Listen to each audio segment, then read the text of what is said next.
Ainda sobre política e mudando de assunto de alguma maneira, Gani, eu quero te perguntar, na sua visão, como analista político de primeira linha, assim como o Piperno e Luiz Augusto Durso, o que precisa ter um vice no seu perfil para ser um bom candidato a vice?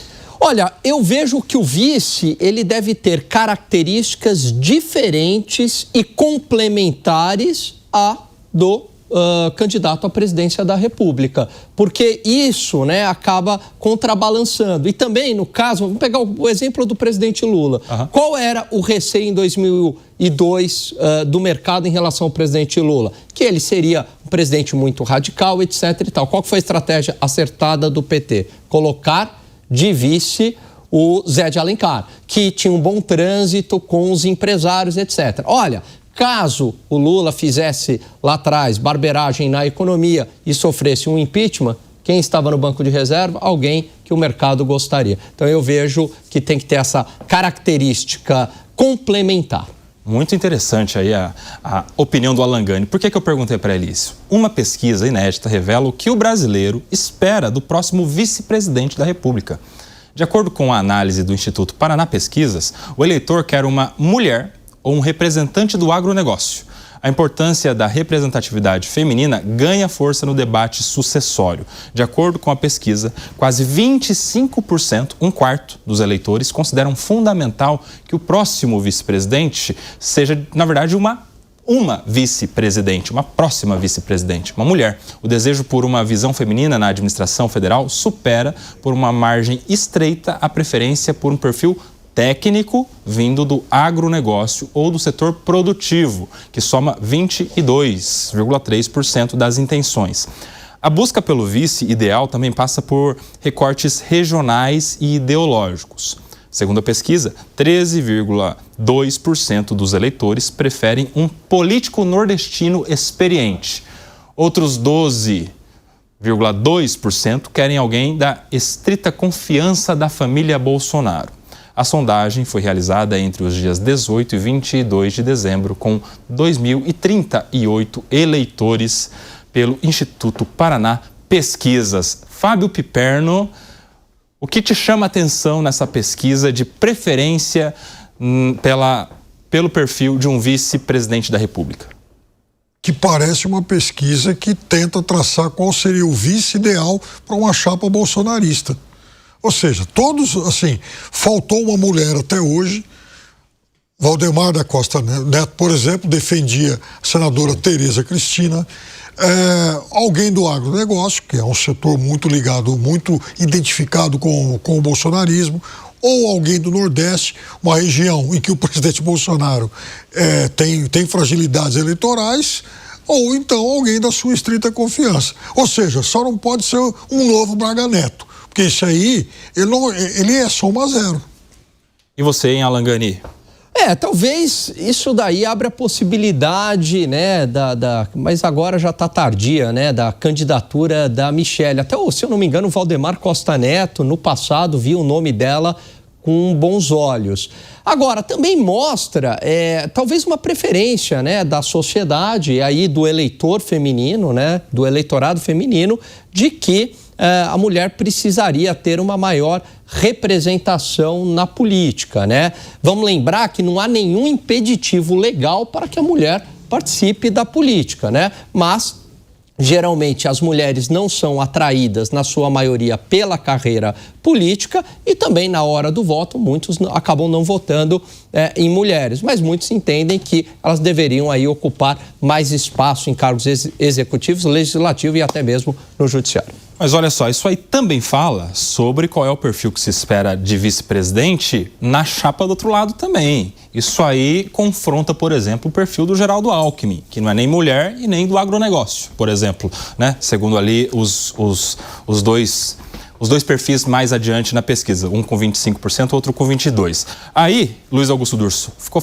faltando você analisar esse perfil pretendido pelos brasileiros, e eu gostaria também da sua comparação em relação à chapa do presidente Lula.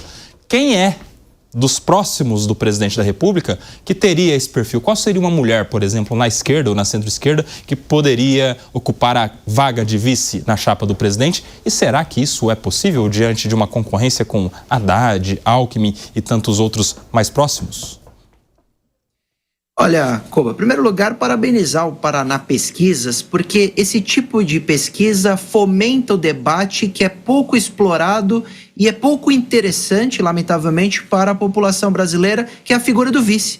A gente tem que lembrar que hoje nós estamos tendo figuras com bastante idade, ou teremos com bastante idade na eleição do ano que vem, e isso é inegável. Pode acontecer alguma coisa do estado de saúde, do presidente, etc., e quem assume é o vice, que pode governar o país. Então, não só pela idade, mas o vice tem que ter a importância no cenário público e também durante o período eleitoral. E aí nós vimos uma intenção por parte da população, desejo de ter uma mulher, que nem sempre é muito ouvido esse desejo por parte da esquerda. Nós vimos, inclusive, uma oportunidade excelente do presidente Lula de nomear uma mulher ao cargo de ministra do Supremo e não fez. Não ouviu as ruas. Quando você tirava esse censo público, você percebia o desejo por uma mulher que não foi ouvido.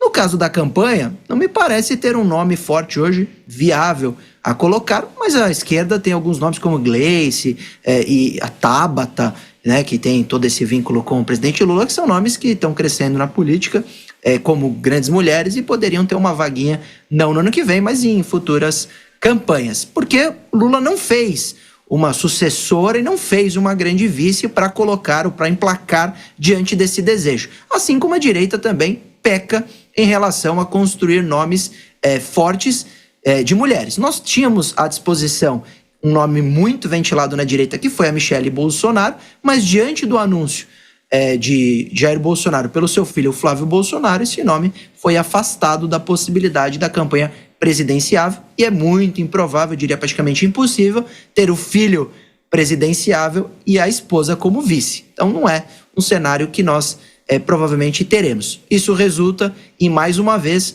nós não termos vice-mulheres e que o desejo da população não será ouvido. Mas, na verdade, ele nem é tão importante, porque a gente percebe que, mesmo o vice, de alguma forma, agregando ali na campanha, ele nunca foi um nome determinante para decidir se aquele indivíduo seria eleito ou não. Isso demonstra que a população dá pouca importância para esse nome e deveria dar muito mais importância, e por isso essa pesquisa é importante. Quero a sua opinião, Fábio Piperno, com nomes. Vai, sugere aí. Quem seriam os nomes? Fácil. Os nomes que poderiam estar na vice-presidência do lado da esquerda. Então vamos lá. Vai. Simone Tebet, sem dúvida nenhuma. Um ótimo nome. E já está no governo, né? É um auxiliar do presidente Lula. Agora, vejam só. O presidente Lula, certamente é no Brasil, de longe, quem mais entende de indicação de vice. Ele perdeu 3 com vices de esquerda. E aprendeu isso. Bisol, Brizola e Mercadante. Aliás, pela ordem, né? Bisol, Mercadante e Brizola. A esquerda perdeu uma outra eleição com uma mulher como vice, Manuela Dávila, vice do Haddad. O presidente Lula, por sua vez, ganhou com um moderado, lá atrás com José Alencar, um empresário, enfim, aliás, um quadro moderadíssimo, ganhou com o Alckmin, um outro quadro moderado, e aí fez com que a única mulher eleita no Brasil, né, um nome da esquerda, chegasse ao poder tendo como vice um político moderado, Michel Temer.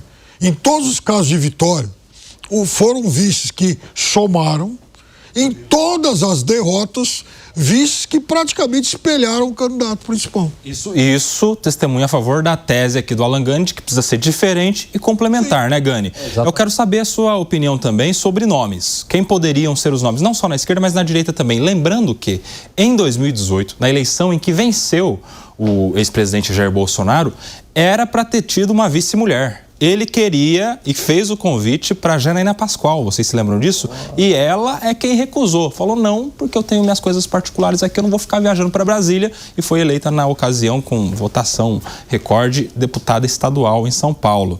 E daí foi então que ele escolheu o general Hamilton Mourão, diante da recusa da Janaína Pascoal, que teria sido, se tivesse embarcado com o ex-presidente, a primeira vice-presidente mulher. Então, nome na esquerda, concordo com o Piperno, Simone Tebet seria um bom nome. Um outro nome, perfil, né, de mulher ligada ao agronegócio, Cátia Abreu. Cátia Abreu. Cátia Abreu, já foi ministra da Dilma. Exatamente. Aqui na direita, vamos lá, 2 nomes. Michele Bolsonaro, evidentemente compondo com Flávio Bolsonaro, muito embora, pelo que eu sei, até onde eu sei, a relação da Michele com os filhos não é das melhores, né? Mas enfim, isso daí a gente também... Caso de família. Caso de família. E um outro nome, Tereza Cristina. Eu vou trazer alguns outros, agora gostaria da opinião de vocês.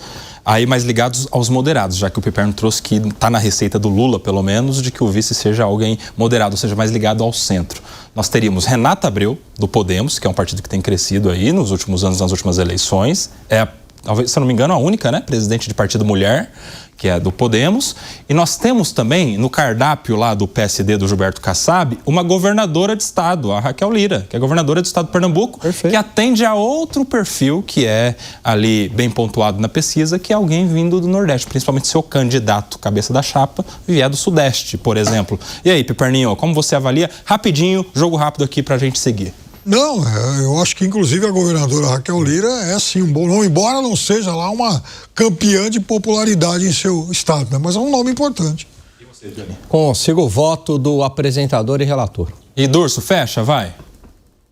O que eu posso falar sobre essa questão especificamente, a gente consegue ver mulheres que estão crescendo em cargos como deputada estadual, como deputada federal, até aqui na vereança tem a Zoe Martins, como deputada a gente tem a Adriana Ventura, a Tabata Amaral, esse pessoal que está chegando como uma leva de jovens políticas e com certeza terão futuros bastante interessantes. Eu acho que hoje nós ainda sofremos o mal dos tempos passados, que a mulher não tinha muito espaço na política, mas tem uma leva muito interessante que está crescendo aí, que vai ter espaço rapidamente em cargos do executivo, como, por exemplo, a presidenciáveis, muito em breve.